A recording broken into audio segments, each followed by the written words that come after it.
Hi, I'm Barry Gross, the pen turning teacher. And today I'm at Penn State Industries and I have got the new Everlast 6x6 mold. Doesn't look like much now, but in a few minutes I'll turn it into something completely unique.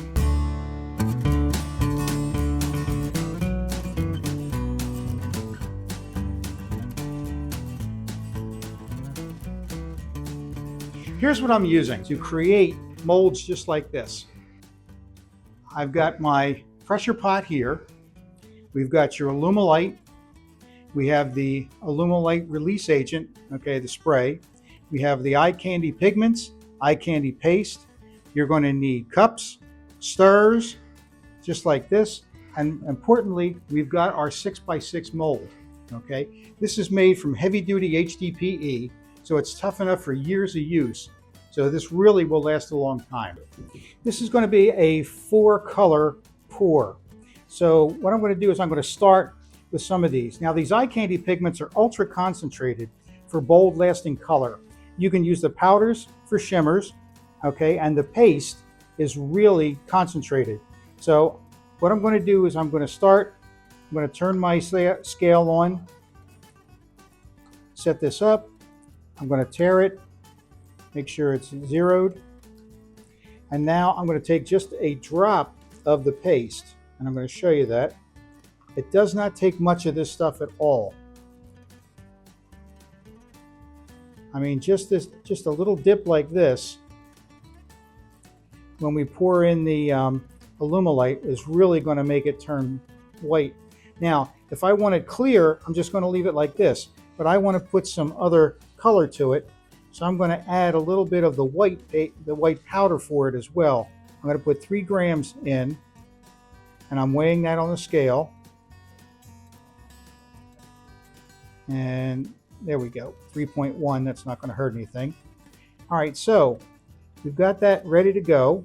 I'm going to do the same thing with the other 3 colors, and then we'll come back and we'll pour the alumalite in it. I'm going to take my stoner release mold and just give a quick little squirt in here and get this ready. Get this out of the way. Now we're going to pour the alumalite. When you pour alumalite, you pour the B side first. So I'm going to put 300 grams, 250, 280. Here we go, 306. Get this out. Now I'm going to put my A in. I'm going to zero this out again. Zero this out, and I'm going to put 306 grams of this in.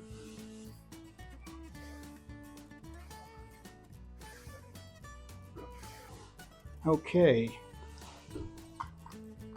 If you go over a little bit, which I did by about 6 grams, 7 grams, I'm going to go back and I'm going to put that much in there just to make sure I'm okay. If you're off a little bit, it's not going to hurt, but I don't want to be off more than 10%. So there, I'm back to normal now. They're both in. So now we're going to mix this up. When mixing this, I want to make sure that there's no striations left when you mix this. And it's going to turn pretty clear as well. So this looks pretty good, okay? So now I'm going to take one of my colors, bring it in here. I'm going to tear this out, make sure that's 0, 0, okay, and then 0 this. Now I'm going to pour about 150 grams in here. I want equal pours of all of them.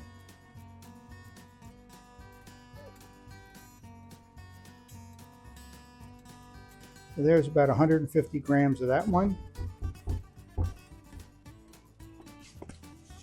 Wipe this off. Now I'm going to stir this up. Mix this up really well. And you see this looks pretty good. We call it eye candy, but you're not going to eat it, that's for sure. Grab one of my other ones. Let's tear it out to 0. Put another 150 in.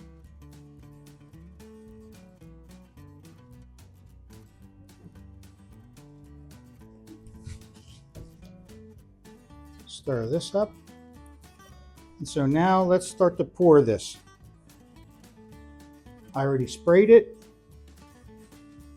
So I'm going to take a little bit, go here like that, go across like that.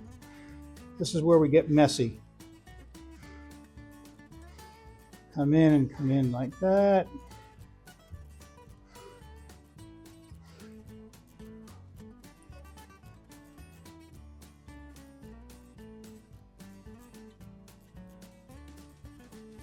And just keep layering it back and forth like that. Come across this way.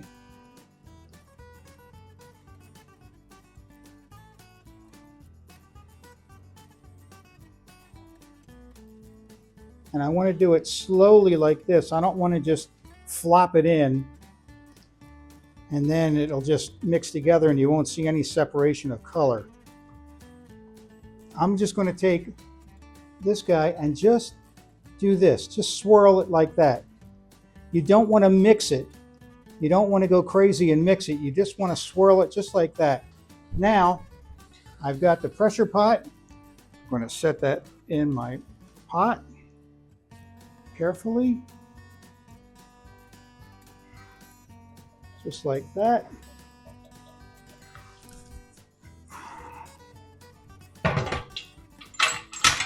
And I really like the California air pot because of these the big dogs, just like this.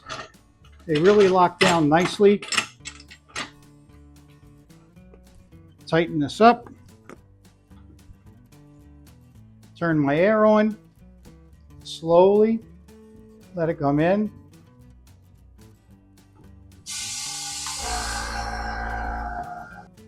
Okay, now we've waited the 3 hours.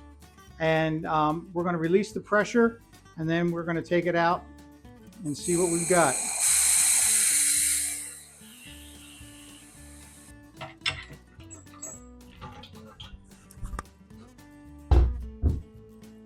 And we can take this out, slide this over, get it out of the way, and there is your finished piece. Look at the nice swirls, everything you have in there, which is really kind of nice. Okay, so now we've taken it out of the pot. You can turn it over. You can smack it with a rubber hammer if you want, or you can take this guy out and then take your air hose like this and, oh, look at that. Popped right out. So here's the one side, really nice. Here's the bottom, okay? And when we cut this apart, you're going to get really nice blanks out of it. Now, the nice thing about this is you're creating your own pen blank. So you've got nice little swirls on this side. You've got a different look on this side. The same thing with the one that I did previously. Now this is a 6x6. I cut it one way this way, okay, 3/4 of an inch this way. So I had one pen blank here. Then I had a 5x5. Then I sliced them this way. So I had a pen blank here, a pen blank here, and then I can do 3 more pen blanks with this. So out of this mold, we got 7 pen blanks that are 5 inches, 3/4 by 5. If you wanted to do Gatsby pen blanks, then you're going to cut them, you're going to get 14 out of them. So, you know, economically, this is a great way to do your own pen blanks. Now, I turned a couple of them and you can see, and what I wanted to do is I wanted to get the most out of the pen blank that I just made with all the different colors and swirls in it. So I used the Big Ben EDC Click, which is a really nice pen. And so there's 1 and there's 2. And again, every one is going to be different because of the way that this was poured and the way it was cut. So it's really nice that you can pour your own blanks and make your pens from it.